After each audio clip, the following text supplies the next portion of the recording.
अस्सलाम वालेकुम, this is ODA foxtrot from defence outpost. तो royal Saudi air force and Pakistan air force का एक बहुत बड़ा इंटरेक्शन जो है वो इस साल होने वाला है। एक बहुत बड़ी एयर वॉरफेयर एक्सरसाइज जो है वो इन दो कंट्रीज के दरमियान होल्ड की जाएगी। नॉर्मली ये एक्सरसाइज जो है वो पिछले कई सालों से होती आ रही हैं, लेकिन इस साल चीज़ें बहुत ज़्यादा स्पेशल होने वाली हैं। और वो किस तरह से होंगी, कौन कौन सी डिटेल्स हैं इस एक्सरसाइज की, तो आज की इस वीडियो में पूरी डिटेल में इस टॉपिक के ऊपर बात करेंगे। लेकिन उससे पहले अगर आप लोगों ने अभी तक चैनल को सब्सक्राइब नहीं किया हुआ तो please make sure like this video and do subscribe to the channel. अब पाकिस्तान में पाकिस्तान एयरफोर्स की तरफ से एक बहुत ही इंपॉर्टेंट एक्सरसाइज जो है वो होल्ड की जाती है सालाना, यानी कि हर साल, जिसका नाम इंडस शील्ड है। इवन पिछले साल यानी कि इंडस शील्ड 2024 में इस एक्सरसाइज का मैग्नीट्यूड इतना ज्यादा था कि इसे दो अलग अलग जगह पर होल्ड किया गया। पहले फेज में पाकिस्तान एयरफोर्स की तरफ से Saudi air force, Turkish air force, Sri Lankan air force, Bangladesh air force, इन एयरफोर्सेस के साथ इस एक्सरसाइज का फेज 1 जो है उसे इनिशिएट किया गया। वहां पर पाकिस्तान एयरफोर्स ने एक अलहदा एयरबेस के ऊपर इन कंट्रीज के साथ एक्सरसाइज को कैरी आउट किया। एंड फिर दूसरा फेज इसी इंडस शील्ड 2024 का एक और एयरबेस के ऊपर होल्ड किया गया, जहां पर सिर्फ पाकिस्तान एयरफोर्स और चाइनीज एयरफोर्स की एक्सक्लूसिव एक्सरसाइज को कंडक्ट किया गया, जहां पर चाइना के जो most elite electronic warfare units हैं, इलेक्ट्रॉनिक वॉरफेयर एयरक्राफ्ट्स हैं, उन्होंने पार्टिसिपेट किया। और पहली दफा इसी एक्सरसाइज के अंदर चाइना ने अपना जो J-16 एयरक्राफ्ट है उसे भी पाकिस्तान में भेजा था, जिसके साथ फिर पाकिस्तान एयरफोर्स के जो डिफरेंट एयरक्राफ्ट्स हैं उन्होंने एक्सरसाइज को कंडक्ट किया था। सो कहने का मकसद ये है कि इंडस शील्ड जो है वो पहले से ही एक ऐसी एक्सरसाइज है जिसका मैग्नीट्यूड और जिसका स्केल जो है वो इस रीजन के अंदर होल्ड की जाने वाली जितनी भी एयर वॉरफेयर एक्सरसाइजेज हैं उनसे कम्प्लेक्सिटी में बहुत ज्यादा है। इवन एक तुर्किश एयरफोर्स के जो सीनियर पायलट हैं उन्होंने इस एक्सरसाइज को अमेरिकन रेड फ्लैग एक्सरसाइज से कंपेयर किया है कि कुछ मामले में पाकिस्तान एयरफोर्स की जो इंडस शील्ड एक्सरसाइज है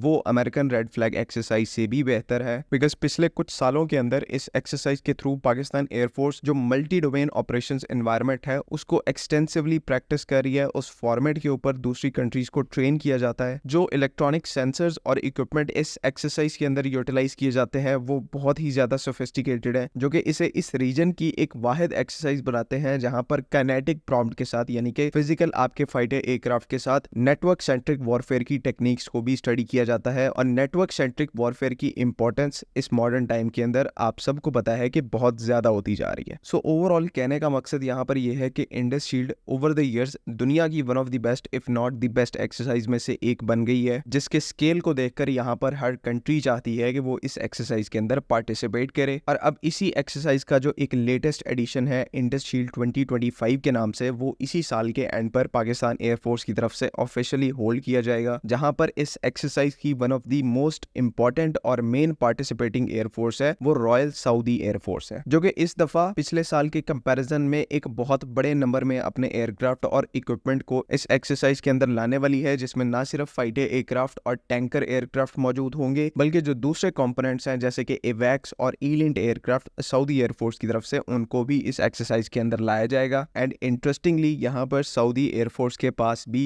2 के करीब SAP 2000 एराई एवैक्स उनकी सर्विस में है एंड पॉसिबली यही एवैक्स इस एक्सरसाइज के अंदर पार्टिसिपेट करेंगे। एंड इससे रिलेटेड एक और भी पॉइंट है डेटा लिंक इंटीग्रेशन का, बहुत इंपॉर्टेंट पॉइंट है, लेकिन उसको अभी हम डिस्कस नहीं करेंगे क्योंकि वो एक सेंसिटिव टॉपिक है और डिटेल्स भी उससे रिलेटेड जो है वो कोई इतनी ज्यादा मौजूद नहीं है। तो इस टॉपिक को अभी के लिए हम रहने देते हैं, लेकिन फ्यूचर में ऑब्वियसली हम इसको डिस्कस जरूर करेंगे क्योंकि फ्यूचर में इससे रिलेटेड अहम डेवलपमेंट्स होंगी। बैक टू द टॉपिक आ जाएं, पाकिस्तान और सऊदी एयरफोर्स की एक्सरसाइज से रिलेटेड। तो आप सबको पता है कि जब से हमने सऊदी अरब के साथ SMDA पैक्ट साइन किया है, या फिर म्यूचुअल डिफेंस का जो पैक्ट है उसे हमने रिसेंटली सऊदी अरब के साथ साइन किया है, तो उसके बाद इन दो कंट्रीज के जो रिलेशंस है या फिर उस रिलेशन के जो डायनामिक्स है वो पूरी तरह से चेंज हो गए हैं। डिप्लोमेटिकली हम यहाँ पर बात नहीं करेंगे, लेकिन जो हमारी डोमेन है मिलिट्री की या फिर डिफेंस की, उसमें अगर हम बात करें तो मिलिट्री टू मिलिट्री या फिर डिफेंस टू डिफेंस टाइज में भी यहाँ पर एक बहुत बड़ा बूस्ट हमें देखने को मिला है। बिकॉज डिफेंस ट्रीटी है और इसमें क्लॉज है कि अगर उनको कोई थ्रेट होता है तो हम उनको असिस्ट करेंगे और अगर हमें कोई थ्रेट होता है तो वो हमें असिस्ट करेंगे। तो इसका जो डायरेक्ट डायरेक्ट इम्पैक्ट है वो इन दो कंट्रीज की मिलिट्री पर पड़ता है। और मिलिट्री के अंदर हम सबको पता है कि इस टाइम के ऊपर एयर पावर या फिर एयरफोर्स जो है वो सबसे ज्यादा डोमिनेंट फोर्स है। सो एयरफोर्स टू एयरफोर्स जो रिलेशंस है उनमें इस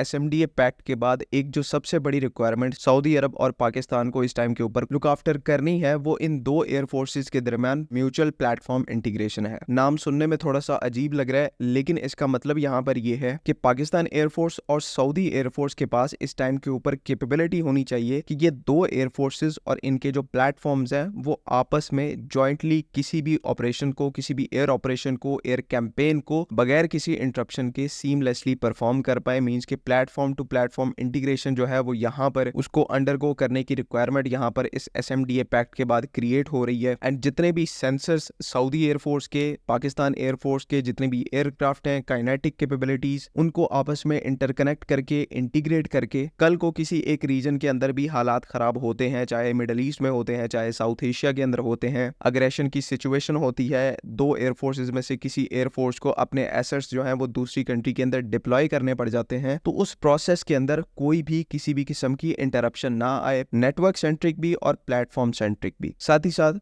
दोनों एयरफोर्सेस को पूरे रीजन के थ्रेट मैट्रिक्स की अंडरस्टैंडिंग होना, मींस के सऊदी एयरफोर्स को साउथ एशिया का जो थ्रेट मैट्रिक्स है उसके बारे में इंफॉर्मेशन, उसके बारे में अंडरस्टैंडिंग दी जाए, एंड पाकिस्तान एयरफोर्स को मिडल ईस्ट का जो थ्रेट मैट्रिक्स है, कहां कहां पर हॉस्टाइल सिचुएशन है, क्या क्या डिटेल्स है उसकी, उनको म्यूचुअली आपस में इन एक्सरसाइजेस के दौरान शेयर किया जाएगा। ऐसी जो वैल्यूएबल इंटेलिजेंस है, वैल्यूएबल इंफॉर्मेशन है, इन एक्सरसाइजेस के दौरान इन्हीं चीजों को दो एयर फोर्सेस के दरमियान एक्सचेंज किया जाएगा कि किस तरह से एक दूसरे के रीजन में सीमलेस मल्टी डोमेन ऑपरेशंस को कंडक्ट करना है, थ्रेट्स के अगेंस्ट में डिफेंड करना है। तो ये सारे इंपॉर्टेंट एस्पेक्ट्स जो है वो इन एक्सरसाइजेस के अंदर की पॉइंट्स होंगे जिनके ऊपर सऊदी एयरफोर्स और पाकिस्तान एयरफोर्स मिलकर काम करेंगी। और इसी वजह से इस एक्सरसाइज का और आगे आने वाली जितनी भी एक्सरसाइज है उनका मैग्नीट्यूड जो है वो ऑटोमेटिकली इंक्रीज हो जाता है एज कंपेयर टू जितनी भी एक्सरसाइजेज ये पास्ट में दो कंट्रीज होल्ड कर चुकी हैं। और भी इस एक्सरसाइज से रिलेटेड इंपॉर्टेंट डिटेल्स है, लेकिन उनको हम तब डिस्कस करेंगे जब ये एक्सरसाइज एक्चुअली में फिजिकली होल्ड की जाएंगी। तो आज के लिए बस इतना ही। उम्मीद है कि तमाम चीजें यहाँ पर क्लियर हैं। अगर इससे रिलेटेड कोई भी कंफ्यूजन है तो काइंडली आप कमेंट्स में जरूर पूछ सकते हैं। अगली वीडियो तक के लिए अल्लाह हाफिज़। पाकिस्तान